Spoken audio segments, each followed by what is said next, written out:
네, 두 번째 강의는요, 지난 시간에 이어서 기독교의 위기가 무엇인가 하는 걸 좀 들어보겠습니다.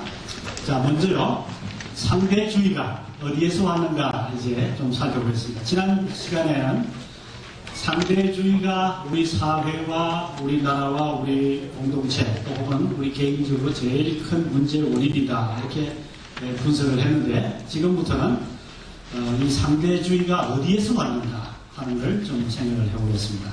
노트 다 받으셨어요? 네. 노트 보니까 겁나죠? 네? 만약에 혼자서 채점을 해보고 혼자서 이렇게 괄호 넣기를 해보고 한 60점 이상 나오거든 오지 마십시오.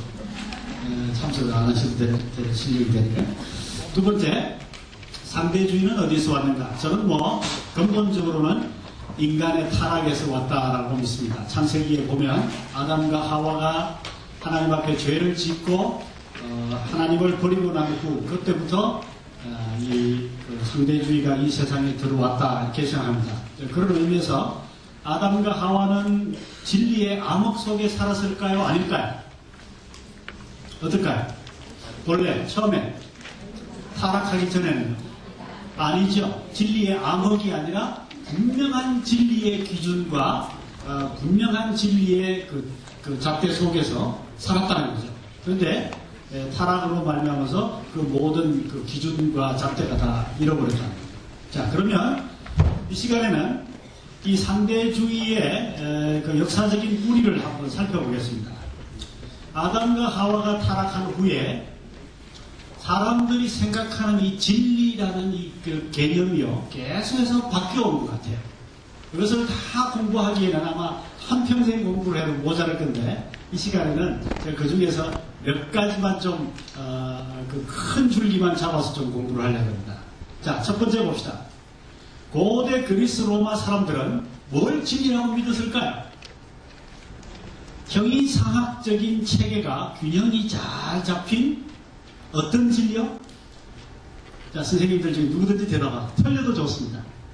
형이상학적인 체계가 잘 잡힌 논리적인 진리면 다 진리라고 믿었습니다. 3단 논법에 맞고, 그죠? 딱딱 진리가 맞아 떨어지면 모든 것은 진리다 이렇게 믿었습니다. 굉장히 중요합니다. 그래서 이 서양에서는 논리만 맞으면요, 어설픈 것도 진리가 될 수 있습니다. 그래서 이 논리적인 진리라고 하는 것에 함정이 굉장히 많습니다. 두 번째, 중국 고대인들은 뭘 진리라고 믿었을까요? 음과 양이 조화가 잘 되는 중용의 진리. 예, 좋습니다. 중용의 진리, 혹은 조화의 진리, 중용의 진리라고 하죠. 혹은 우리나라에 오면 이것이 하나의 조화의 진리라고 이렇게 이야기를 합니다. 서양 근대인들은 변정법적 사고에서 종합적인 진리를 믿었습니다. 제가 이 개념이 이해 안 되시더라도 잠시만 따라오십시오. 잠시만 기다려주세요. 제가 설명을 다시 하겠습니다. 전통 유대인들, 성경에 나오는 유대인들이 아니라 전통 유대인, 물론 성경에도 그런 유대인들이 나오지만 역사의 시공간 위에서 경험될 수 있는 체험적 진리만 원했습니다. 구약 성경에 보면 가끔 말이죠, 유대인들이 하나님이 살아계시다면 보여주세요. 그죠? 또 뭘까요?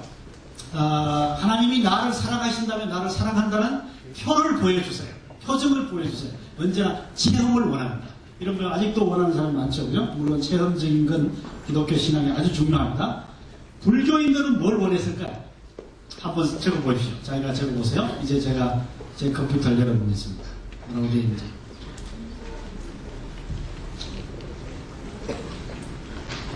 불교인들은 허무적 진리를 믿었죠.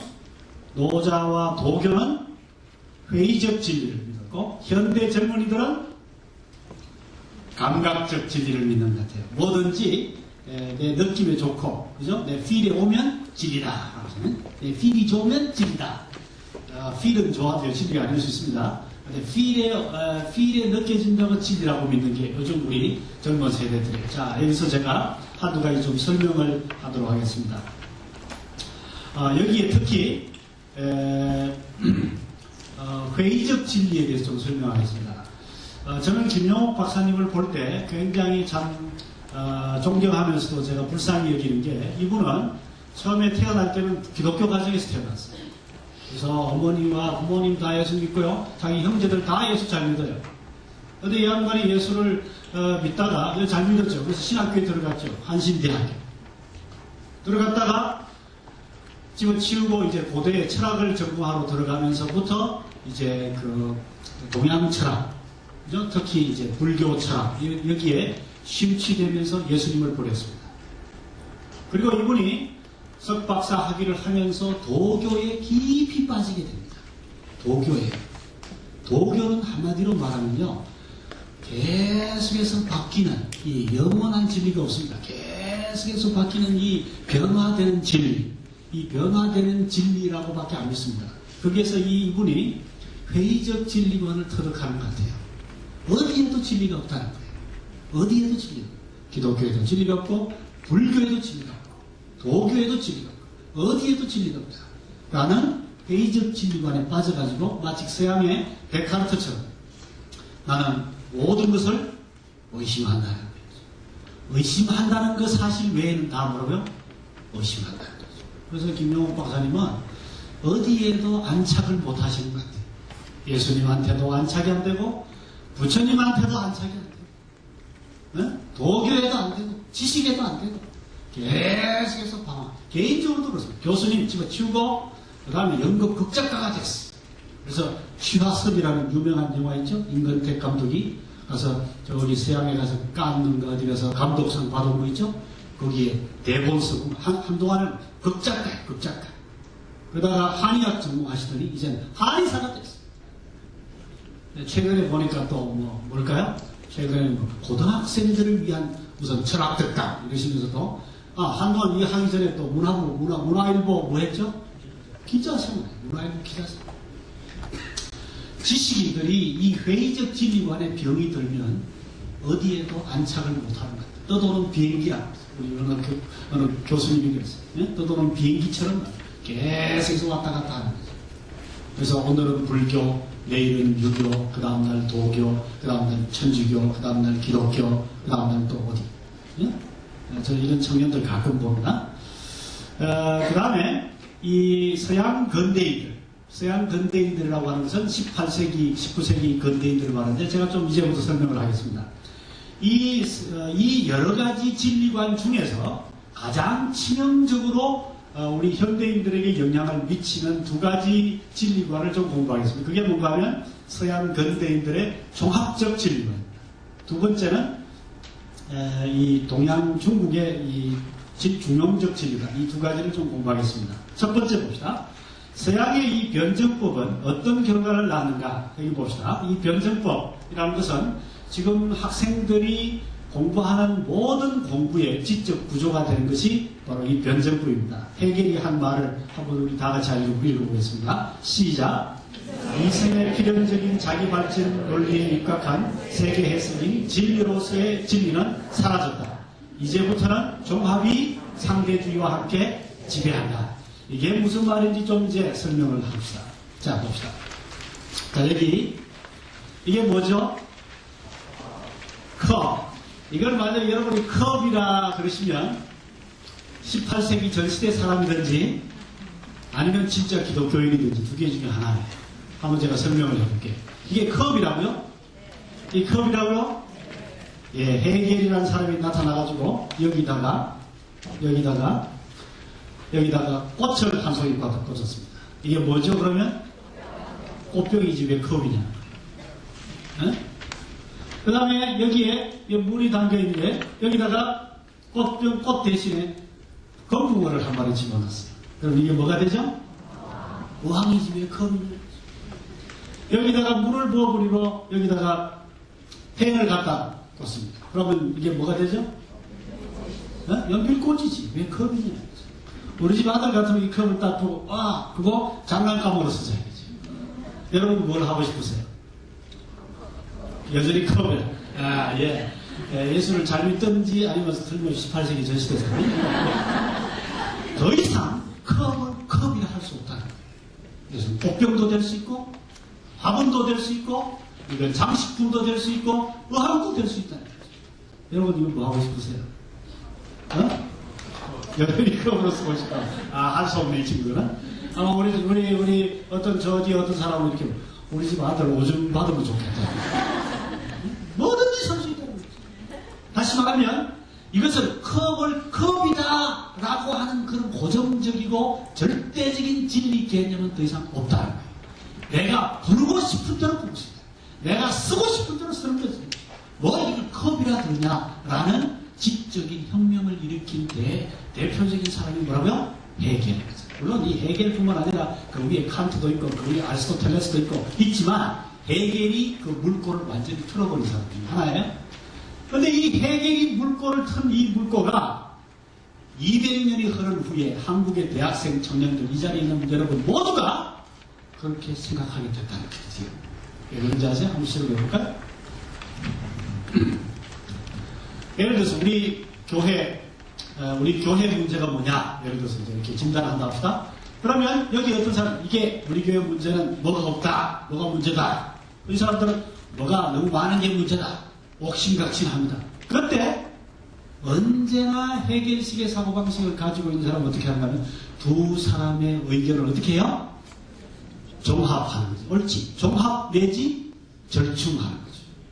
또 두 번째 다른 예를 들어봅시다. 여기 어떤 학생들이 학교에서 공부를 하면서 교수님들의 이론을 A 이론, B 이론, C 이론을 잔뜩 종합해가지고 자기 나름의 이론을 하나 만듭니다. A라는 이론을 또 만들어요. 근데 얼마 안 있으니까 다른 후배가 나타나가지고 자기가 내놓은 논문을 막 비판하면서 말이죠. 새로운 논문을 떡 썼어요. 그리고 학위를 떡 봤는데 내 이론과 다른 사람의 이론을 어떻게 해요? 종합해가지고 자기 이론을 떡 내놓고 학위를 또 받아요. 그 사람이 졸업하고 나니까 몇 년 있으니까 또 어떻게 해요? 다른 사람이 또 그걸 뺏겨가지고 저 사람 의견을 또 취합해가지고 또 자기 이론을 또 내놔요. 다시 말하면 계속해서 바뀐다는 거예요. 계속해서 바뀌고 절대적인 건 없다는 거죠. 종합하는 거예요. 여러 사람의 의견을 수렴해서 모은 것 그것이 최고의 진리다. 최고의 진리다. 그래서 이 사람이 옳다, 저 사람이 옳다 할 수가 없다는 거예요. 이게 다시 한번 이해됩니까? 그런 의미에서 이 헤겔의 이 종합적인 이 변증법은 그냥 독일에서 일어난 혁명이 아니라 한국에서 지금 대학교에서 우리 교실에서 교회에서 일어나고 있는 혁명이 됐다는 거예요. 그런 의미에서 아이들에게 성경을 가르치는데 제일 힘든 게 뭔가 하면 선생님 의견이죠. 저 선생님은 안 그러던데. 저희 나무리에 찾아오는 학생들이요. 동성애가 죄라는 걸 몰라서 오는 게 아닙니다. 이 교회 갔더니 동성애 괜찮아 이렇게 말해요. 저 교회 갔더니 동성애 죄라 그러고 또 저쪽 교회 갔더니 죄도 될 수 있고 안 될 수도 있다 이래요. 왜 찾아오는가 하면 도대체 어느 말이 맞습니까? 이해됩니까?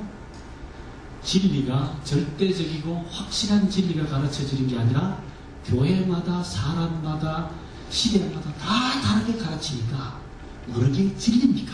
어느 게 진리입니까? 이것은 아담과 하와가 타락한 후에 인간이 맛보는 가장 무서운 하나의 진리관에 우리가 봉착해 있는 겁니다. 모든 진리가 뭐라고요? 종합적이라는 거예요. 그래서 두 사람만 모여도 진리가 안 나오고 어떻게 해요?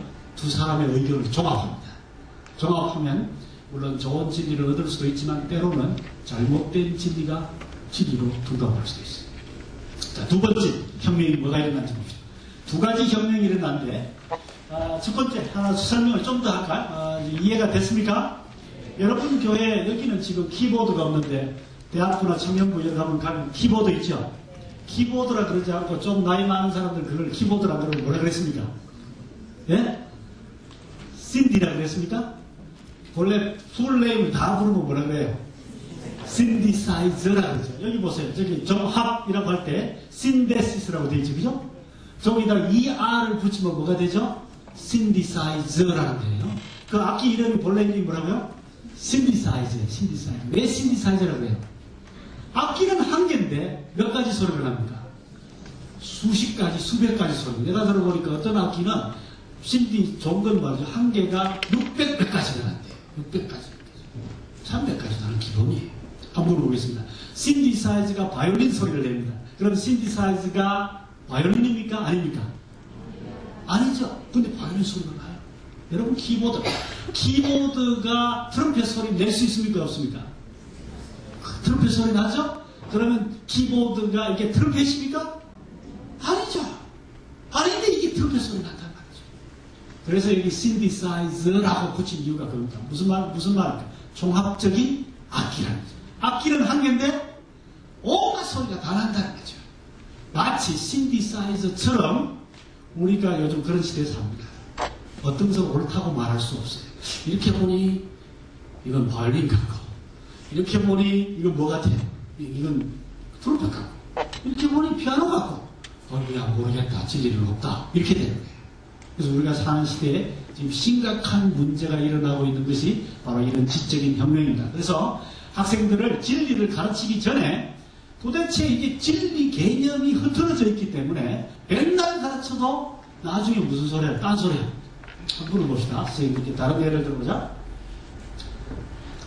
어떤 청년이 와서 이런 말을 합니다. 상담을 합니다.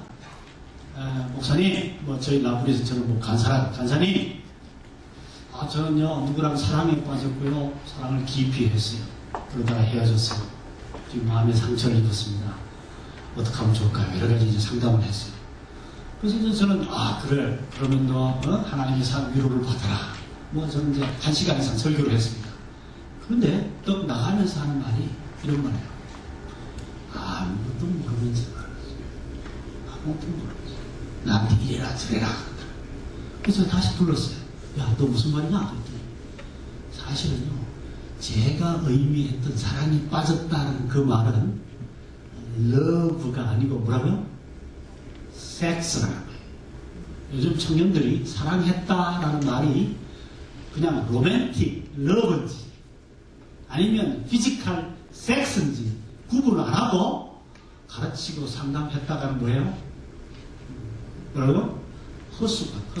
1시간 내내 상담하고 1시간 내내 설교했는데 완전히 뒷북친 거지. 쟤는 이미 지금 말이지, 이미 사랑했다는 말은 뭐야? 이미 피지컬 섹스까지 다 했는데 나는 지금 뭐라고 있어요? 야야, 사랑할 때는 조심하고, 키스할 때도 어떻게 하고. 나 이렇게 했는데 이미 걔는 뭐야? 이미 그거 벌써 넘어갔다는 거지. 왜 그렇습니까? 사랑이라는 개념이 이미 다 깨진 거예요. 다 깨져. 너와 나 사이에 사랑이라는 공통분모가 없단 말이에요. 나는 사랑이라고 말하는데 저 사람은 다른 식으로 이해하는 거예요. 이해됩니까? 나는 저 사람은 사랑이라 그러는데 나는 그 말을 다르게 이해한다. 왜 그렇습니까? 해결과 그 이후에 우리가 사는 이 시대는요, 절대적인 진리 개념이 다 사라졌습니다. 그래서 제가 컵 갖고 나, 저는 이걸 컵이라고 생각 안 합니다. 어떤 사람은 꽃병이라 그러고, 어떤 사람은 이것을 필통이라 그러고, 어떤 사람은 왕이라. 그런 의미에서 우리가 하나님의 진리를 전할 때 살고 있는 내가 가르치는 이 학생들의 지적 구조, 개념, 언어의 특징, 이것을 파악하기 전에 내가 백날 설교해도 뒷북치는 거예요. 나는 당신이 말하는 건 이해가 안 됐습니다. 무슨 말인지 몰랐습니다. 라고 하는 이유가 바로 그겁니다. 자, 두 번째 혁명입니다. 두 번째 혁명은 이겁니다. 두 번째 혁명은 좀 더 어려우니까 잘 들어봅시다. 어떤 면에서 더 쉬워요. 자, 여기 물이 있습니다. 여기 물이 담겨 있는 이 컵이 있는데, 제가 이 물이 어느 정도 따뜻한지를 알 수 있는 방법이 몇 가지일까요? 네? 어떻게 하면 제일 쉽겠습니까? 네? 예, 아마 여러분 다 아실 거예요. 제가 마셔보면 알아요. 마셔보면, 어느 정도 따뜻하다 알 수 있어요. 그런데 한번 물어보겠습니다. 제가 방금 커피를 한 잔 마셨습니다. 뜨거운 커피를 한 잔 마시고 이걸 마시면 어떻게 느껴질까요? 시원하다. 이렇게 느껴지는 거예요? 근데 지금 방금 어떤 분은 나한테 아이스크림을 줬어요. 아이스크림을 하나 먹고 이걸 마시면 또 어떻게 느껴질까요? 왜 이렇게 미지근한 걸 갖다 줬나? 이상하지 않아요? 똑같은 물을 두고 조금 전에 제가 커피를 마시고 이걸 마시는 거하고 아이스크림을 먹고 이걸 마시는 거하고 다른 거예요. 자, 그럼 제 혀를 믿을 수 있을까요? 없을까요? 믿을 수 있어요? 없어요? 혀를 믿으면 안 되죠. 혀를 믿었다간 큰코 닥치. 잘못된. 자, 다시. 너무 어렵나요? 제가 두 번째 하겠습니다. 제가 여기 오기 전에 제 아내랑 아주 대파 싸우고 왔습니다. 심각하게 막 싸웠습니다. 그리고 여기 오면 어때요? 왜 이렇게 다 못생겼나? 기분 나쁘거든, 지금 내가. 그러니까 내가 기분이 나빠가지고 여기 있는 사람들을 볼 때 어떻게 보는 거예요? 기분 나쁘게 보는 거예요. 못생겼다, 이렇게 보는 거예요. 근데 제가 여기 오기 전에, 제 아내가 말이죠. 맛있는 밥도 해주고, 잘 갔다 오라 그러고, 막 위로도 해주고 해가지고, 제 기분이 굉장히 좋아요. 그래서 제가 여기 보면 어때요, 다들? 와, 전부 다 미인들이고, 전부 미남들이고, 다 그러네. 다시 말하면, 여러분들은 하나도 안 바뀌었는데, 인식하는 주체가 내가 어때? 내 기분에 따라서 판단이 흐려진단 말이죠. 그래서 헤겔이라는 사람은 이렇게 말했습니다. 이 헤겔이 두 가지 혁명을 일으켰는데요. 무슨 이 혁명을 일으켰는가 하면 우리가 체험하는 것, 눈으로 보는 것이나 맛을 보는 것은 믿을 수가 없다. 이건 믿지 마라. 그리고 뭐만 믿으라 그랬을까요? 뭐만 믿으라 그랬을까요? 이성만 믿으라 그랬어요. 생각하는 것만 믿으라 그랬어요. 철저하게 과학적이고 철저하게 논리적이고 철저하게 이성적이지 않은 것은 어떤 것도 믿지 말라는 말을 했어요. 이 말을 듣고 가장 감동을 받은 사람이 누굴까요? 칼 막스와 찰스 다윈 같은 그런 사람이 서양에서는 가장 감동을 많이 받았어요. 그래가지고 기독교를 뭐라 그랬습니까? 비과학적이기 때문에 믿지 마라 그랬어요. 기독교가 비논리적이기 때문에 믿지 마라 그랬어요. 그래서 한번 물어보겠습니다. 서양 기독교가 망하게 된 주된 원인이 어디 있을까요? 누구한테 문제가 있을까요? 저는요, 한국 기독교가 망한다면 어디에 문제가 있을까 생각해봅니다. 어디에 문제가 있을까? 서양 기독교가 누구 때문에 다 망했을까요? 네? 아세요? 여기 웃는 분들 한번 보세요. 서양 기독교가 텅텅 비게 된 원인이 어디 있을까요? 서양 기독교가 텅텅 비게 된 서양 기독교가 텅텅 비게 된 3대 원인인데요. 헤겔이라는 사람이 첫째 뭐라고요? 진리는 없다라고 말했고, 두 번째 이성적으로 이해되지 않은 것을 믿지 말라고 했기 때문에 그것을 감동받은 칼 막스와 다윈 같은 사람이 서양 교회에서 지성인들을 다 쫓아냈습니다. 성경은 이해가 안 된다. 성경은 설명이 안 된다. 성경은 과학적이지 않다. 해가지고 지식인들과 엘리트들이 교회에서 한 사람 두 사람씩 다 떠나게 됐습니다.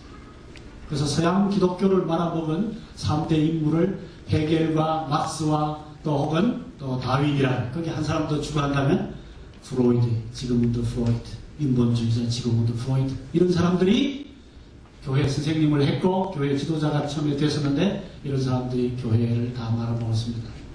저는 우리 한국 교회도 마찬가지라고 보는데 한국 교회도 똑같이 이런 최고의 지식인들 또 최고의 엘리트들 이런 사람들이 기독교를 논리적이고 과학적이라고만 생각을 한다면 이건 큰 재앙이다라고 저는 개인적으로 생각합니다.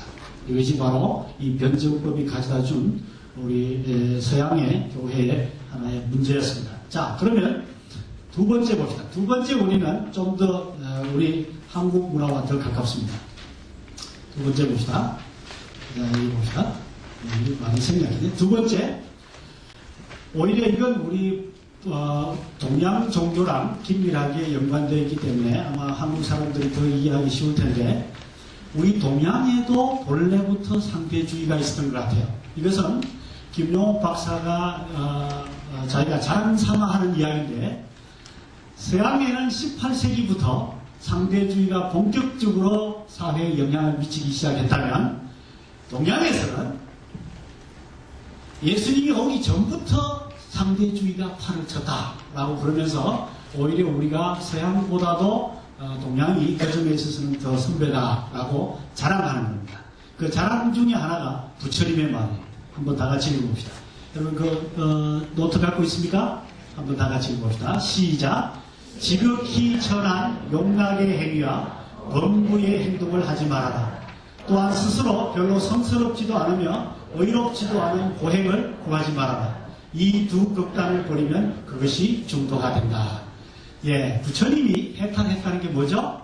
바로 이겁니다. 여러분 놀라지 마십시오. 부처님이 해탈했다는 건요, 곧 상대주의가 최고의 진리라는 것을 깨달으신 겁니다. 뭔가 이겁니다. 인도에 보니까 구원을 얻는 방법이 크게 두 가지였어요. 하나는 극단적인 금욕생활입니다. 금욕생활은 뭔가 하면 안 먹고 안 자고 안 놀고 안 즐기고 이런 게 금욕생활이에요. 그래서 뭐 못을 박은 침대 위에서 잠자기, 그죠? 그 다음에 독사 침대 위에서 잠자기, 불을 피워놓고 내가 보니까 불 속으로 들어가기 이런 거 있잖아요, 그죠? 40일, 50일 안 먹기, 그저 뼈만 남았습니다. 그 사람요, 구원의 길을 찾고 있는 사람. 정말. 그러니까 극단적인 금욕 생활을 통해서 구원을 추구하는 사람들을 부처님이 봤습니다. 그런데 한쪽 부류를 보니까 한쪽은 극단적인 금욕이 아니고 이 반대 뭐예요? 예? 극단적인 쾌락주의자들입니다. 여러분 혹시 인도 여행 갔다 오신 분들 있죠? 우리 한국 사람들은 어디를 주로 많이 갈까요? 극단적인 금욕주의자들을 만나러 갈까요? 아니면 극단적인 쾌락주의자들을 찾아갈까요? 쾌락주의자들, 예. 아마 양쪽 다 가는 것 같은데, 고상한 사람들은 이쪽 금욕주의자들 많이 만나러 가고, 조금 좀 덜 고상한 사람은 쾌락주의자들 만나러 가고, 인도가요, 가장 성문화가 아주 난잡하고 더러운, 섹스를 통해서 구원을 받는다는 나라가 인도였습니다. 그래서 온갖 그런 테크닉과 교본이 다 나와 있는 나라가 인도인데, 부처님이 가만히 볼 때는 양극단이라는 거예요. 그래서 부처님이 하신 말씀이 뭐예요? 쾌락도 아니고 금욕도 아니고 구원을 받을 수 있는 유일한 길이 있는데 그것은 뭐라고요? 중도니라. 중도니라. 그래서 부처님이 깨달은 진리 중에 진리는 사람은 중도의 길을 걸어가야 된다라는 거예요. 중도의 길을. 그것이 그분이 깨달은 거예요. 또 우리 중국에 뭘까요? 노자라는 사람 봅시다. 노자의 말도 한번 다 같이 읽어보겠습니다. 거기는 지금 노트에는 없죠. 여기 화면에 있습니다. 노자가 한 말을 한번 다 같이 읽어보겠습니다. 도덕경에서 이런 말을 했습니다. 다 같이 읽어볼까요? 시작. 중용의 도보다 더 나은 것은 이 세상에 아무것도 없다. 왜냐하면 이것은 모든 것을 하늘처럼 수용하며 일출처럼 한결같으며 산처럼 튼튼하며 대나무처럼 유인하기 때문이다. 저는 뭐 시간이 없어서 이 노자 도덕경 제가 다 공부 못 해봤습니다. 그런데 핵심 사상은 제가 들었는데 그게 뭔가 이겁니다. 대나무처럼 유연해라. 유교에 오면은 대나무는 선비의 지적을 당합니다. 그런데 도덕경에서는 대나무는 뭐예요? 유연성을 당합니다. 이리 바람이 불면 이렇게 흔들리고 저리 바람이 불면 어떻게 해요? 저리 흔들리고 이렇게 흔들리고 이렇게 흔들리고 이것이 바로 최고의 지혜랍니다. 최고의 지혜. 이 노자뿐만 아니고 중국의 또 공자 선생님, 공자도 똑같은 말을 한 것 같아요. 자, 우리 청년들이 한번 읽어보자. 한문식이 어느 정도 했는데, 자, 청년들이 큰 소리, 털려도 좋으니까 다 같이 시작.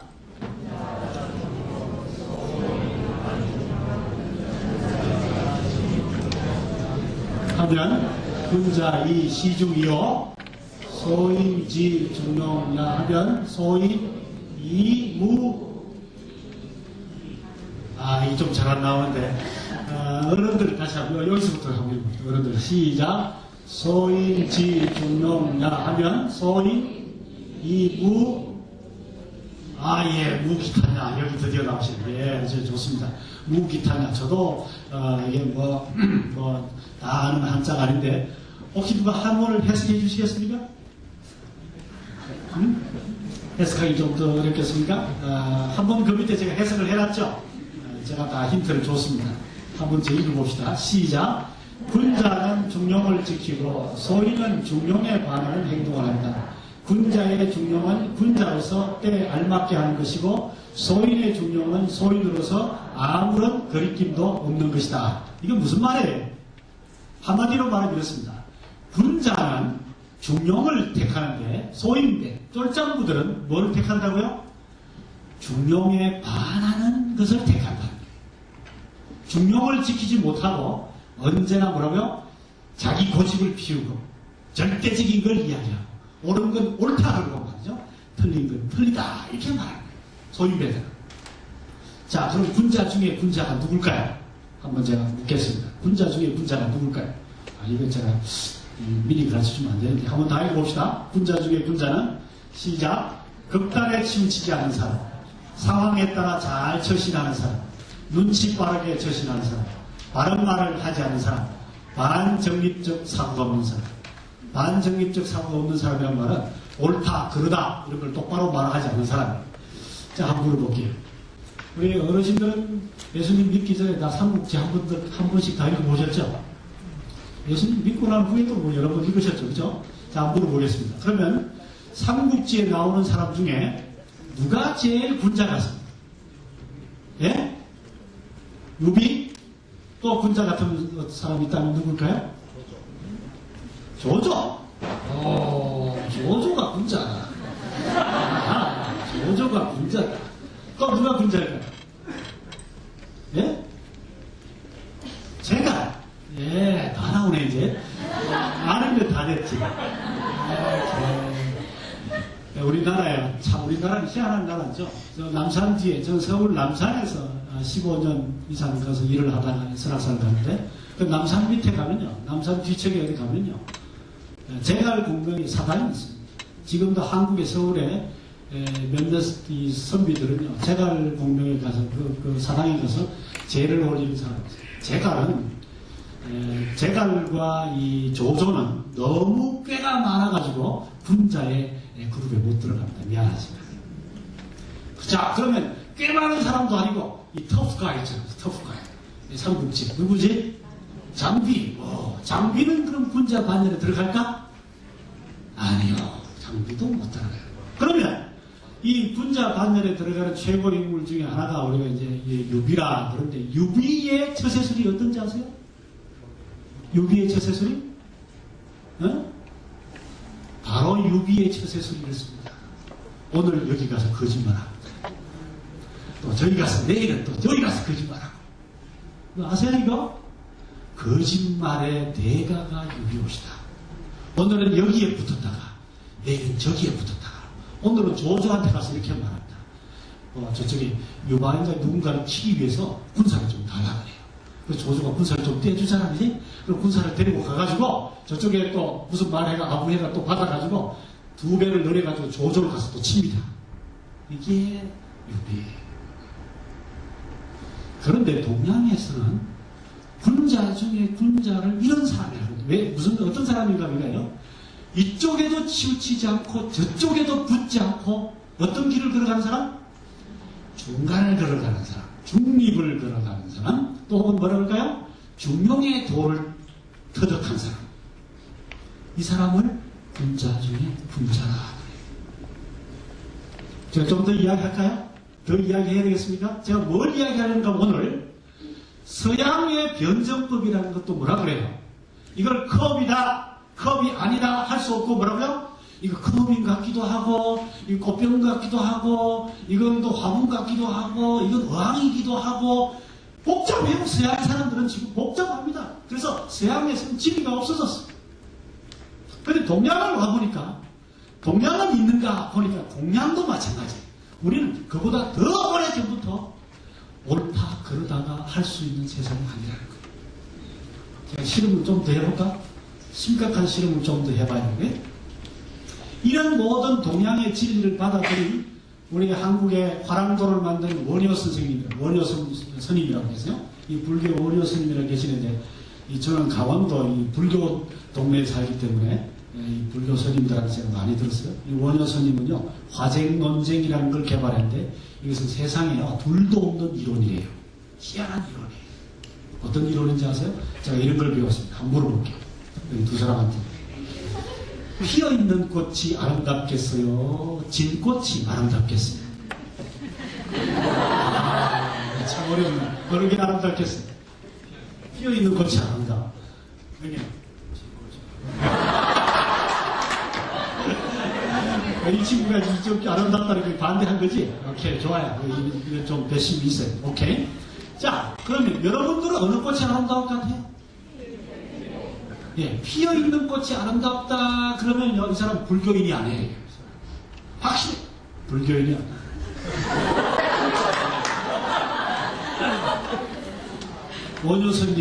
원효 스님의 말씀을 제가 실험을 한번 해보겠습니다. 미안하지만 두 분은 좀 밀어서 줍시다. 어느 부서의 선생님 있습니까? 아, 중도부서, 여기는. 중도부 두 분 다 중도부서. 좋아요. 두 분 다 믿음이 좋으시죠? 제가 이 실험하는 데는 기본 조건이 하나가 필요한데, 믿음이 좋아야 됩니다. 믿음이 좋죠? 아, 오케이, 좋아요. 두 분이 친구입니까? 아닙니까? 아, 절대로 아니다. 오케이, 좋습니다. 아니든지 지든지 한번 봅시다. 믿음이 좋죠? 오케이, 좋아요. 저 뒤로 좀 봐주세요. 네. 오른쪽에 있는 친구부터 제가 먼저 얘기해요. 오른쪽에 있는 친구를 또 제가 보니까, 첫눈에 또 보니까, 키도 크고, 또 마음씨도 착하고, 공부도 잘하고, 똑똑하고, 용기도 있고, 학생들한테 인기도 짱이고, 그럴 것 같아요. 응? 사실입니까? 네. 내 말을 끝까지 들어야 돼. 내 말을 끝까지 들어야 돼. 예. 그런데, 그 옆에 있는 이 친구를 또 보니까, 키도 작고, 공부도 별로 못하게 생겼고, 그 다음에 믿음도 별로 안 좋아 보이고, 뭐, 여학생들한테도 인기도 별로 없어 보이고, 이렇게 하려면 서로 뭐가 있어야 돼요? 비교 대상이 있어야 돼요. 그죠? 근데, 첫눈에 그랬어요. 첫눈에 제가 보니까, 제가 여기 와서, 제가 아멘교회 와서 지금 얼마 안 됐기 때문에 두 사람은 이제 사전 지식이 없습니다. 첫눈에 보니까 그렇다는 거예요. 원효 스님이 하는 말이. 또 보니까 그런데, 오래 사귀어 보니까, 어떤 걸 하는 거죠? 거지? 그 친구 처음에 봤을 때는 기도 크고, 용기도 좋고, 믿음도 좋고, 그런데 한참 사귀어보니까, 미안합니다. 이게 제 주책인데, 말을 했다 그러면 하나도 지키는 게 없어요. 전부 공수패, 전부 거짓말쟁이고, 그 다음에 특히 여학생들에게 하는 말은 전부 거짓말. 그 다음에 알고 봤더니 그렇게 똑똑하지도 않아. 근데, 그러다 나중에 이 친구를 오래 사귀어보니까, 이 친구는 말을 한마디 하면 그게 완전히 보정을 숲혀요. 한마디 하면 자기 목숨을 다해서 그걸 지키는 거예요. 그 다음에 여학생들한테 절대로 초랑거리지도 않아. 그 다음에 여학생들한테 한마디 말을 하면 그걸 끝까지 지키는 거예요. 그래서 원효 스님이 헷갈리는 거예요. 이야, 내가 어느 놈이 그러면 진짜 좋은 놈인가? 그죠? 미안합니다. 그래서 피어있는 꽃이, 이 친구를 이제 피어있는 꽃이라고 하잖아요. 키도 크네, 이 친구를 진꽃이라고 하세요. 그, 피어있는 꽃을 아름답다 그럴까? 이거 진꽃을 아름답다 그럴까? 이거죠. 지금 고민이 생겨요. 자, 여러분, 어느 게 아름답습니까? 뭐, 이제 대답을 안 하고. 이거 대답은, 원효 스님이 보통 철학자가 아니고. 그래서 헷갈리는 원효 스님이 누구를 더 아름답다 그럴까? 이거죠. 누구를 더 아름답다 그럴까? 이걸 이제 좀 철학적으로 말하면 이렇습니다. 선 속에도 악이 있고, 저 친구 선이라고 해서 처음에 악이 있고, 악 속에도, 악이라고 생각하는데 악 속에도 선이 있으니, 어느 것을 옳다 할까? 어느 것을 옳다 할까? 자, 그래서 이 불교 철학이 나옵니다. 결론은 뭘까요, 여러분? 누구든지, 자, 불교인이 돼서 대답해 주세요. 아까 기독교인으로 대답했는데, 불교인으로 돼서 대답 빨리 하세요. 네?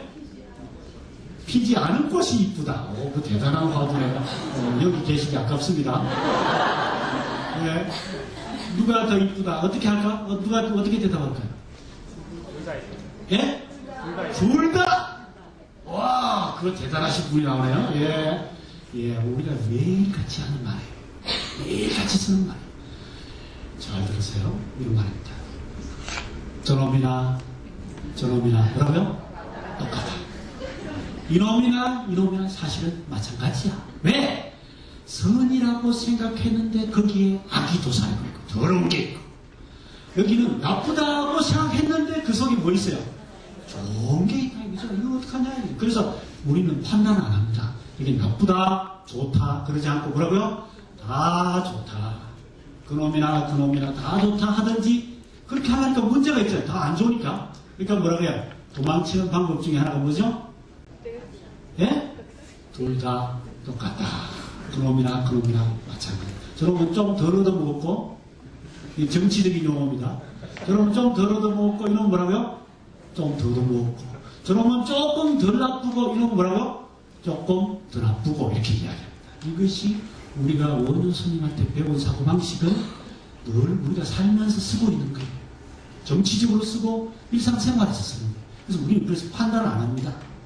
어느 것이 옳다, 그러다 판단 안 하고, 늘 같든지, 둘 다 나쁘든지 이렇다. 라고 이렇게 하는 것이 우리의 습관이 되는 것 같아요. 믿음이 좋으냐고 제가 물은 이유를 알겠습니까, 두 분에게?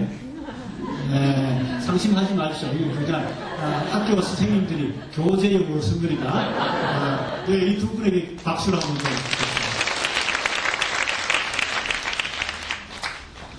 예, 이게 중용입니다.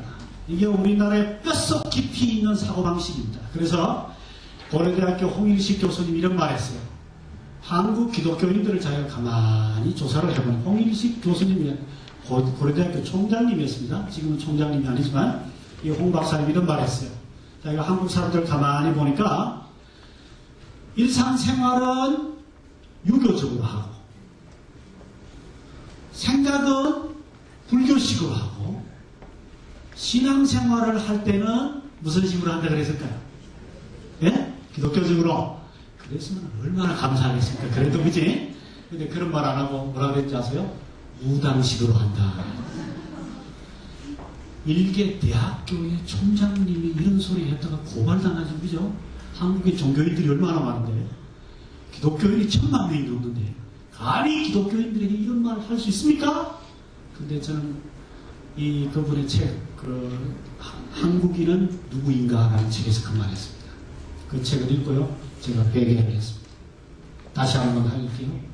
한국 기독교인들은 일상생활 할 때는 유교식으로 하고 양반 작품 말이죠. 이원론에 빠져있고 권위주의에 빠져있고 그러면서 사고방식과 판단, 가치관은 불교식으로 한다는 거죠.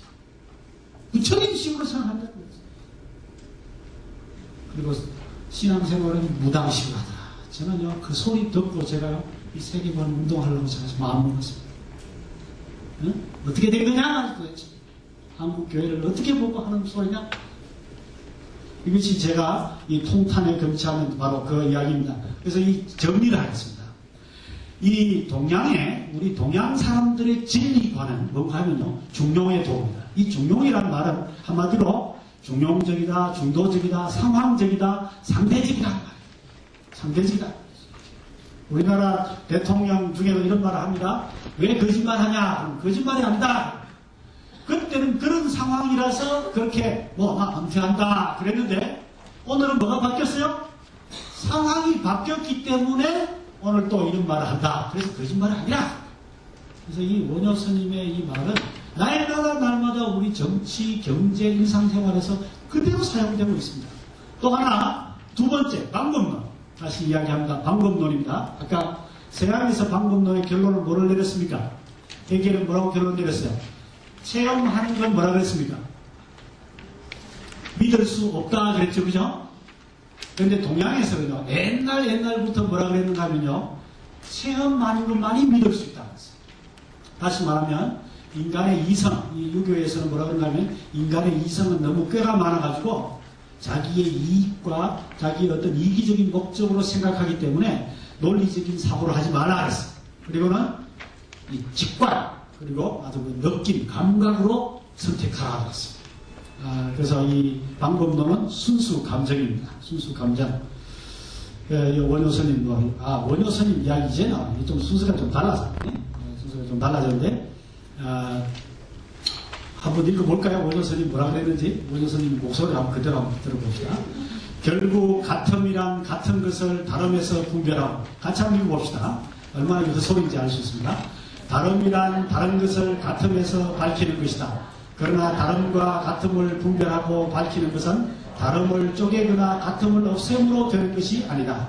같음은 다름을 없애지 않으므로 같음이라 할 수 없고 다름은 같음을 나눈 것이 아니므로 다름이라 할 수 없을 뿐이다. 다만 다르다고 할 수 없으므로 같음이라 할 수 있고 같음이라 할 수 없으므로 다름이라 할 뿐이다. 아, 대단하죠. 예, 예수님 말씀은 왜 이렇게 불확실하지 않아요? 예수님 말씀 확실합니다. 그래서 저는 이렇게 생각합니다. 우리 부처님의 말씀들 중에도 우리가 배울 게 있지만 참 이 배울 수 없는 말씀들이 참 많아요. 이 비진리들이 많은데 그 중에 하나가 바로 이거라고 저는 생각합니다.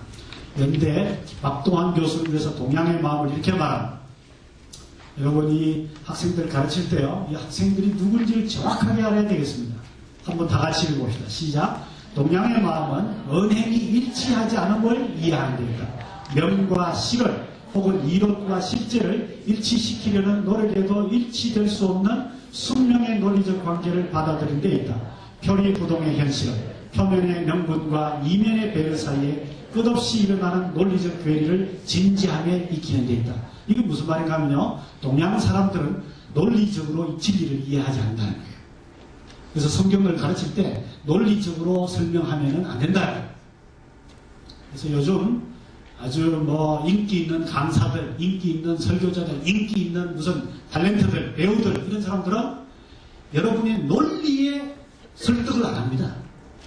이해됩니까? 여러분의 지식에다가 말씀을 전하지 않는다고. 이해하라고 설득하지 않습니다. 바보 같은 선생님들은 뭐라고 하냐면 계속해서 설득을 시키려고 해요. 이해를 시키려고 해요. 그런데 요즘 유명한 사람들은 절대로 이해시키지 않습니다. 어떻게 합니까? 피일에 호소합니다. 감정에 호소합니다. 감각에 호소합니다. 그것이 이 세상입니다. 그러나 저는 기독교는 다르다고 봅니다. 자, 한번 중간 결론을 한번 물어보세요. 자, 기독교는 다르다. 그런 게 뭔지 한번 여러분 결론을 내보세요. 자, 두 가지 중에 여러분이 어느 대답을 하실지 궁금합니다. 기독교는 진리를, 다시 한번 여기 가봅시다. 기독교는 진리를 중용도 아니고 상대주의도 아닙니다. 그러면 기독교는 진리를 절대적이라고 믿습니까? 아니면 상대적이라고 믿습니까? 절대적이라고 믿죠? 그럼 두 번째 봅시다. 기독교는 이 진리를 아는 방법이 체험만 믿습니까? 아니면 인간의 이성을 믿습니까? 어느 걸 믿습니까? 체험을 믿습니까? 인간의 이성을 믿습니까? 예? 이성을 믿는다. 둘 다 믿는다. 또요? 와, 예.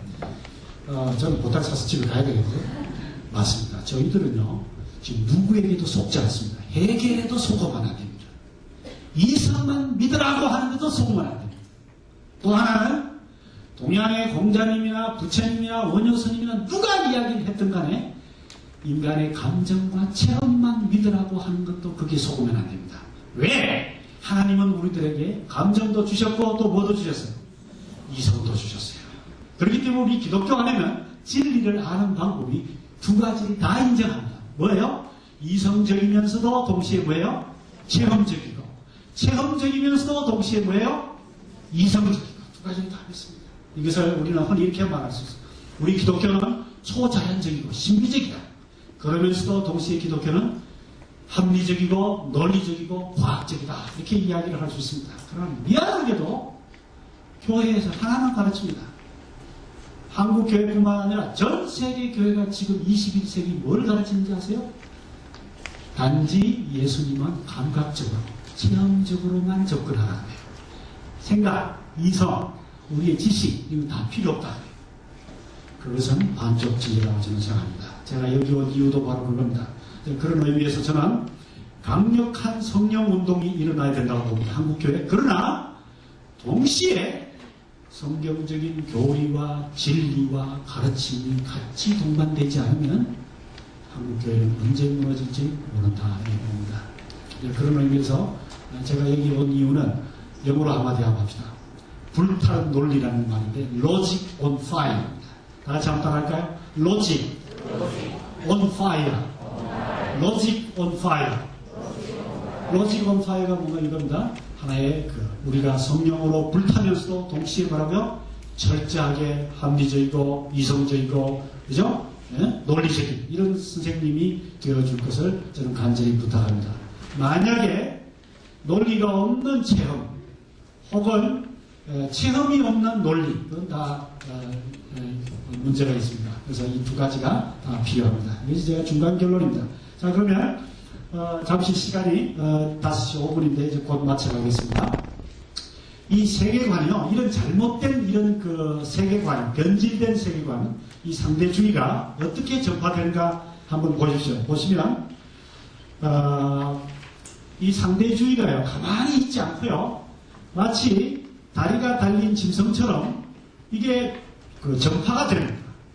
여기 한번 보세요. 제일 먼저 이런 여기 철학이 철학이 그 태동이 되면 이 철학이 제일 먼저 그 전염되는 사람들이요. 서양에서는 그 미술가들.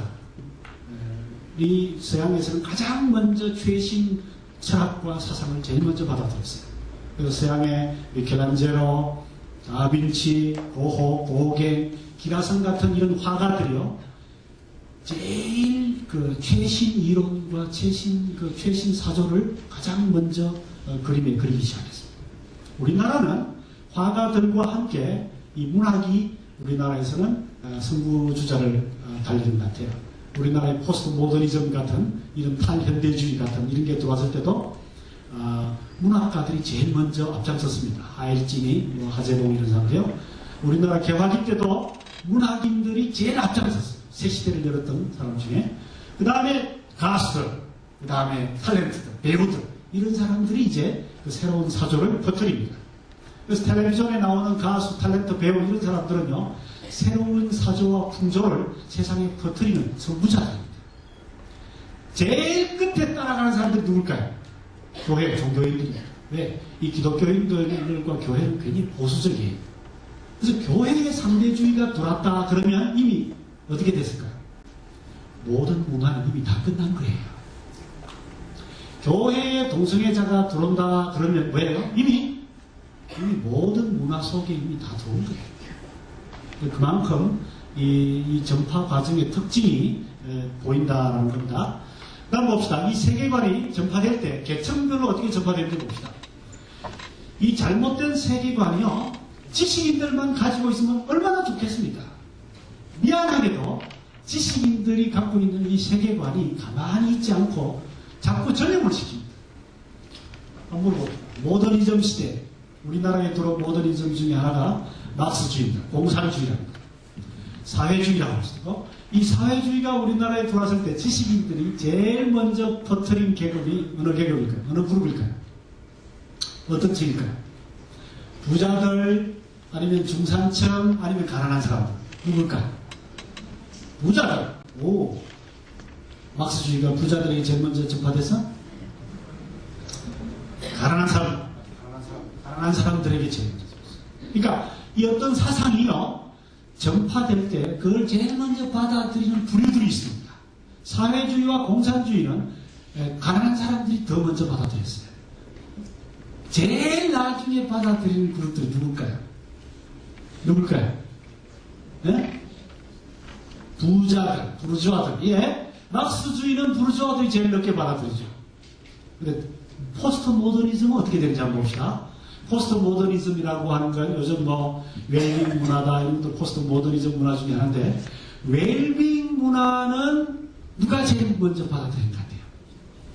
예? 부자들. 예. 다르지, 그지? 그러니까 사상과 그 어떤 그 문화의 특징에 따라서 받아들이는 계층이 달라요. 받아들이는 계층이. 어쨌든 간에 제일 늦게 받아들이는 부류는 누굴까요? 이건요, 사회학자들과 지금 신학자들이 공동작업을 하고 있는데요. 시대 사조에 가장 늦게 반응하는 부류는 누굴까? 지금 분석이 나오고 있는데, 그 부류는 누굴까요? 네? 예, 물론, 예, 기독교인들도요, 시대 사조에 굉장히 빠른 게 있습니다. 경제적, 계층적으로 따지면 누가 제일 늦게 받아들일까? 맞아요. 중산층이에요. 중산층은 제일 늦게 받아들이는 그룹인데, 한번 받아들이면 이거 무서워요. 나라가 바뀝니다. 그런데 중산층은 굉장히 보수적이기 때문에 가장 늦게 받아들여요. 근데 중산층이 한번 바뀌면 나라가 다 바뀌어요. 사회학자들과 이 신학자들이 지금 분석하기를 중산층이 움직이면 나라가 움직인다. 왜? 모든 이 시대 사조에 가장 늦게 반응하기 때문에 그렇습니다. 그럼 봅시다. 이 세계관이 전파될 때 시간별로 고대는 오래 걸렸습니다. 수천 년, 2000년씩도 걸리고 1000년도 걸리고요. 그러나 근대 18세기 변정국 같은 건요, 우리나라에 전파되는 과정이 불과 한 200년도 안 걸렸습니다. 아까 우리 해겔 공부했죠. 18세기 사람인데 우리나라에 이미 이상이라든지 초대 근대화를 움직였던 이 사회주의자들이 해겔의 사상을 받아들인 거 보면 불과 200년 안 걸렸어요. 근데 요즘 어때요? 포스트 모더니즘과 같은 요즘 현대 사상은 불란서에서 2차 대전 끝난 후에 일어났던 운동이 한국에 지금 판을 치고 있죠. 그죠? 그건 또 너무 고리타분한 이야기고, 어제 미국 뉴욕에서 판을 쳤던 이야기가 한국 오늘 24시간 안에, 12시간 안에 서울에서 짝퉁이 나온다. 중국에서도 나오고. 다시 말하면 이제는 세계관이 전파되는 속도가 광속으로 바뀌었어요. 엄청 빨라진 거예요. 그래서 잘못된 세계관이 지금 미국에서 오늘 시작했는데, 역시 오늘 한국에 여기 대구에 있더라. 인터넷으로, 이메일. 그런 의미에서 우리가 조심해야 되겠습니다. 그래서 이 잘못된 세계관이 전파 속도가 빨라지는 것과 함께 좋은 세계관을 전파하기도 그러면 좋다는 거죠. 그래서 어떤 선생님은, 주일학교 선생님은 이메일로 혹은 인터넷으로 여러 가지 공부를 가르치는 걸 제가 봤습니다. 자, 그럼 마지막으로 기독교의 최대 위기가 뭔가 제가 오늘 결론을 좀 내겠습니다. 첫째, 절대적인 기준과 개념이 사라졌다는 것. 이것이 오늘 제가 말씀드리려고 하는 핵심 중의 핵심입니다. 성경을 가르치기 가장 힘든 것 중에 하나가 이겁니다. 바로 이겁니다. 여기 사진에 나온 이분이 누군지 아시죠? 우리나라의 최고 지성이라고 할 수 있는 김지아 선생님입니다. 박정희 독재 시대는 이분이 오적이라는 시를 써서 민주화 운동의 횃불을 드는 사람입니다. 그런데 이 사람이 요즘 이런 말을 합니다. 뭐라고요? 흰 그늘의 미학이라. 여러분 요즘 아무도 상대주의란 말을 하는 사람 없습니다. 근데 김지아 선생님처럼 이런 말 합니다. 흰 그늘의 미학의 시대다. 얼마나 멋있어, 그치? 예? 나도 이런 시적인 좀 말을 할 수 있으면 얼마나 좋겠어? 흰 그늘의 미학이다. 그늘이 흰입니까? 어둡습니까? 어둡죠? 근데 어두운 그늘이 흰 색깔을 갖고 있다는 말은 무슨 말인가 하면 묘한 뭐랄까요? 회색이라는 거죠. 지금은 옳다 그르다 이런 말을 하는 시대가 아니라는 거예요.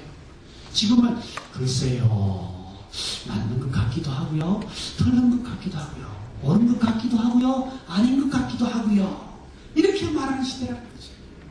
흰 그늘의 미학이다. 둘레주라는 프랑스 철학자는 이런 말합니다. 케오스모스다. 멋있는 말이야. 케오스는 뭐예요? 혼돈이야. 코스모스는 뭐지? 질서, 우주 이런 뜻이지. 서양에서 코스모스라는 말은 질서가 있는 세상이라는 의미로 쓰였습니다. 그런데 케오스모스가 뭐예요? 혼돈 속의 질서. 혼돈 속의 질서. 무질서 속에 있는 질서라는 불확정 시대라는 그런 말과 함께 우리가 쓰고 있는 그런 말입니다. 김재권, 우리나라가 낳은 세계적인 철학자입니다. 이 철학자가 미국의 브라운 대학교 교수인가 그런데요. 이 교수님이 한국을 얼마 전에 방문해서 이런 말을 했습니다. 요즘 시대에 확실한 게 어딨냐? 근접하면 진리라고 하잖아. 한번 따라합시다. 유사성의 원리. 요즘 이런 유연성의 원리. 이런 말 많이 하죠. 요즘 사회학자들, 경제학자들, 정치학자들 이런 말 대유행이에요. 유연성을 좀 가져라. 유사성을 가져라. 근접성을 가져라. 이 말이 다 무슨 말인지 아십니까? 이 모든 말은 다 상대주의에 변형된 말들입니다. 어느 누구도 너 상대주의자다 이런 말 안 해요. 어느 누구도 너는 상대주의 사고방식을 갖고 있다 이런 말 안 해요. 무슨 말 합니까? 근접하면 진리를 하자. 유사하면 진리를 하자. 힘 거느리면 진리를 하자. 이것이 우리 시대의 화두입니다. 그래서 이런 청년들 데리고 이런 학생들에게 여러분이 절대적인 진리, 성경을 가르치려고 하면요. 이거 툭 튀어 던지면 튀어나오고 던지면 튀어나오고 던지면 튀어나오는 이유가 바로 여기 있다고 생각합니다. 두 번째, 세 번째 우리 다 같이 한번 봅시다. 시작. 사회의 보편적인 도덕률과 지적 통일성과 대통합이 불가능하게 됐다. 자기 전공 분야만 안다. 예. 지금 우리 사회 절대적인 기준이 없기 때문에요. 자기가 공부한 것만 옳다 그러고요. 다른 사람 공부한 걸 인정하지 않고 다른 분야는 전혀 모릅니다. 그래서 우리는 코끼리 한 마리를 두고 나는 꼬리 공부하고 나는 발가락 공부하고 나는 코 공부하고 이래가지고는 서로 주장합니다. 근데 코끼리 전체에 대해서는 우리가 이야기를 못해요. 이것이 바로 지식의 통일성이 깨진 이유 중에 하나입니다. 학교에 가서 공부하는 게 다 그런 거예요. 자, 제가 오늘 네 번째 이걸 좀 강조하고 마치려고 합니다. 우리 선생님들만 한번 읽어주십시오. 우리가 가르쳐야 되는 학생이 바로 이런 학생들입니다. 다 같이요. 시작. 학생들은 비기독교적인 지적 구조에 물들고 있다. 현대 지성의 심오한 구조들은 대개가 비기독교인이나 반기독인의 활동으로 형성된 것이다. 특히 마르크스, 베버, 듀르켄, 프로이드 같은 19세기 이론가들은 현대 대학교의 지성적 전통을 수립해 놓았다. 조튼 실턴 그들의 유산은 기독교인들이 자신들의 연구를 진보시키는데 그 틀을 제공해준다. 이게 무슨 말입니까? 우리 학생들이 학교에 가면 공부하는 그 지적 구조, 공부하는 그 내용이 다 누구에 의해서 만들어진 지식 구조인가 하면은 예수를 모르는 기독인들, 비기독인들, 예수를 모르는 사람들이 만든 지적 체계를 학생들이 공부한다. 이것이 우리의 비극입니다. 비극입니다. 모든 지식이 예수 믿지 않는 사람들이 만든 것들을 우리가 공부를 해야 됩니다. 거의 80, 90%가 다.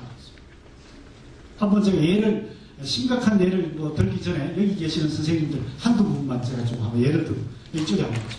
여기 혹시 지금 대학생, 대학원생 있으세요? 대학생이십니까? 전공이 뭐예요?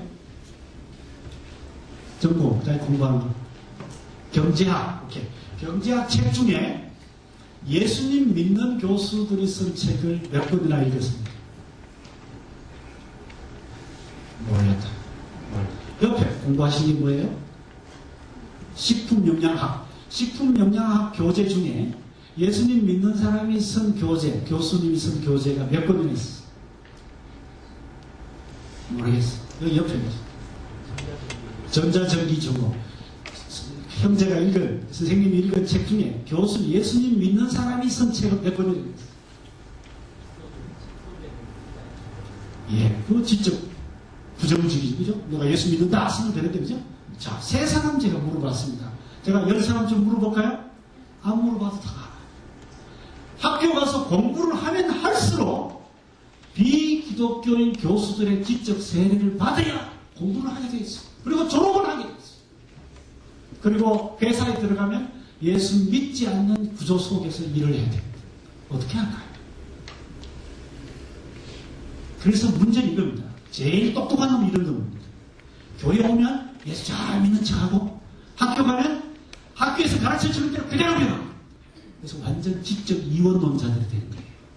그래서 아까 제가 그랬잖아요. 그 홍인식 교수님이 분석해보니까 예수 믿는 사람들도 뭐라고요? 사고방식은 전부 부처님식이든지 공자님식으로 다 돼 있고 그런데 예수를 기가 차게 잘 믿고 이것이 우리의 비극입니다. 제가 오늘 우리 교사 선생님들과 이번 주간에 하고 싶은 일이 뭔가 하면 어떻게 그러면 성경으로 이 잘못된 지식을 배우는 이 학생들에게 바르게 공부할 수 있고 성경적인 가치관, 성경적인 세계관을 어떻게 심어줄 것이냐. 저는 제가 한때 한동대에서 가르친 적이 있습니다. 한동대 교수님들과 교수회의를 할 때 제가 참석을 해본 적이 있는데 그때 말이죠. 우리가 싸운 게 그건 우리 학교는 하나님 대학이기 때문에 진화로 가르칠 수 없다. 그런 선생님입니다. 저는 거기서 강하게 부르짖었습니다. 뭐라고 부르짖었을까요? 하나님의 대학일수록 예수 안 믿는 사람의 사상이 어떻게 이것이 돌아가고 있는지를 정확하게 공부해야 된다. 그리고 그래가지고 어떻게 해야 될까요? 우리가 그것을 어떻게 깨부수든지 우리가 배울 게 있으면 배우고 해야 되죠. 그죠? 근데 아예 배우지 말라 그러면 어떻게 되겠어요? 그죠? 제가 여기 아까 물었던 분들에게 부탁합니다. 여러분이 공부하는 공부 철저하게 잘하십시오. 그러나 이제 제가 앞으로 며칠 동안 부탁하겠지만 하나님의 말씀으로 그 지식들을 예수 그리스도 밑에 복종을 시켜야 돼요. 예수 그리스도 밑에 그 지식을 복종을 안 시키면 여러분들의 지식은 인본주의 지식으로 똘똘 뭉쳐있기 때문에 언제 교회를 떠날지 모르고 첫째는, 두 번째는 철저하게 양면 얼굴을 갖고 살 수 있습니다. 밖에 가면 나이스하게 예수 안 믿는 사람들하고 똑같은 학문과 똑같은 지식을 갖고 있고 교회 들어오면 믿음 좋고 어느 걸 할래? 저는 여러분에게 부탁합니다. 철저하게 배우세요. 세상의 지식.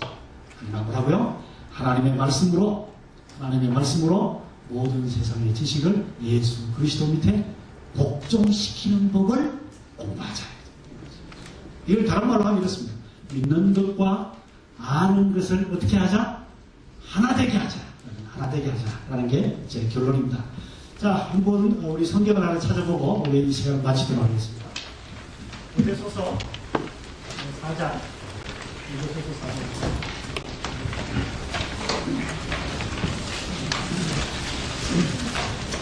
에베소 교회는요, 우리 한국 교회 못지않게 이런 그 나쁜 그 상대주의적이고 이 악한 이런 그 비진리의 그 터 위에 세워진 교회입니다.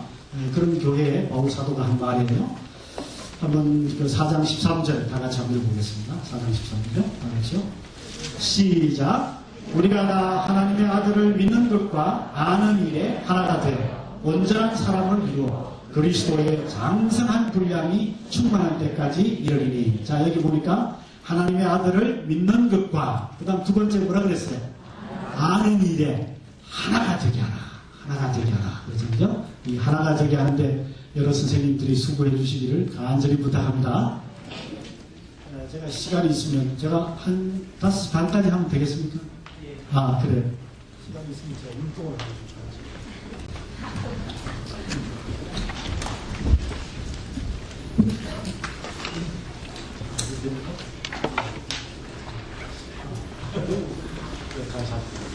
정리를 사람이 있으면 제가 못 보고 한번 이렇게 합시다. 자, 좀 긴장 푸시고 자, 손을 좀 자, 허리에 좀 해주십시오. 자, 제가 이 뚱뚱한 놈에 율동까지 만들었습니다. 선생님들 잘 가르치다. 자, 이렇게 합니다. 천천히 오른손을 먼저 냅니다. 이렇게 믿는 것과 한 번 돌려가지고 앞으로 이렇게 됩니다. 그렇습니까? 한 번 더 합시다. 이렇게. 자, 믿는 것과 아는 것을 그래서 다시 보죠. 하나 되게 하라. 아, 이것도 율동이냐 이러시는데 이거 제가 만든 겁니다. 여러분 만든 거 있으세요? 자, 다시 손 들어보세요. 이번에는 직장인들과 결혼하신 분들과 사회인들만 합니다. 믿는 건 믿는 거고, 자, 따라합시다. 자, 믿는 건 믿는 거고, 직장은 직장이야. 세상은 세상이야. 이건 너무 잘하시네요. 이거 잘하면 안 됩니다. 이거. 이 사람은 하나가 안 된 사람입니다. 네? 우리 선생님들만 하면 선생님들만. 자, 주일학 교사부터 손원선생님. 믿는 것과 아는 것을 하나 되게 하라. 됐습니까? 자, 그럼 이제 두 번째. 믿는 건 믿는 거고, 가르치는 거야. 이거 잘하면 안 됩니다. 네? 이거 아주 잘하시는 거예요. 제가 보니까요, 자기는 믿는 건 믿는 거고 가르치는 거예요. 저도 그렇고, 저도 물론 그런 게 있습니다. 저도 믿는 것과 내가 행동하는 게 다르고 있고, 믿는 것과 결혼 생활이 구멍이 나는 게 있습니다. 그러나 바울 사도가 이런 부탁이에요. 하나로 만들어라. 두 개를 하나로 만들어라. 제가 어떻게 하나로 만들 거냐 하는 게 이제 며칠 걸려서 공부를 하도록 합니다. 혹시 자 질문이 있으시면 하시고 안 그러면 마시도록. 혹시 질문 있으세요? 누구시든지 좋습니다. 누구시든지 질문이 있으면 질문해 주시면 제가 아는 대답하겠습니다. 누구시든지.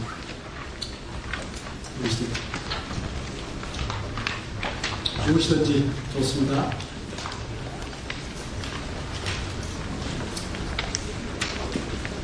뭐 다 이해가 됐습니까? 오, 아니면 질문이 있어도 그냥 가시면 빨리 집에 가라. 응? 네? 빨리 집에 가고 싶으세요? 네, 좋습니다. 오늘은 질문이 없었으면 내일부터 저녁에는 질문을 좀 한 보따리씩 갖고 좀 오시면 좋겠습니다. 여러분, 그 교환을 제가 안 받았는데 교환 있죠? 보면 그 빈칸이 많이 있죠? 제가 왜냐하면 정답 가르쳐 준 사람이 아니기 때문에 여러분이 스스로 한번 풀어보십시오. 풀어보시고 와서 공부를 하시면 훨씬 재미있습니다. 그리고 또 무슨 숙제를 좀 낼까? 혹시 세계관에 관련된 책을 읽으실 수 있으면 책을 조금씩이라도 좀 읽고 좀 오시면 참 좋겠습니다. 그래서 훨씬 좀 대화와 토론과 공부가 좀 수준이 높아질 수 있으면 아주 좋을 것 같아요. 네. 대단히 감사합니다. 여기까지 오늘 하겠습니다. 감사합니다.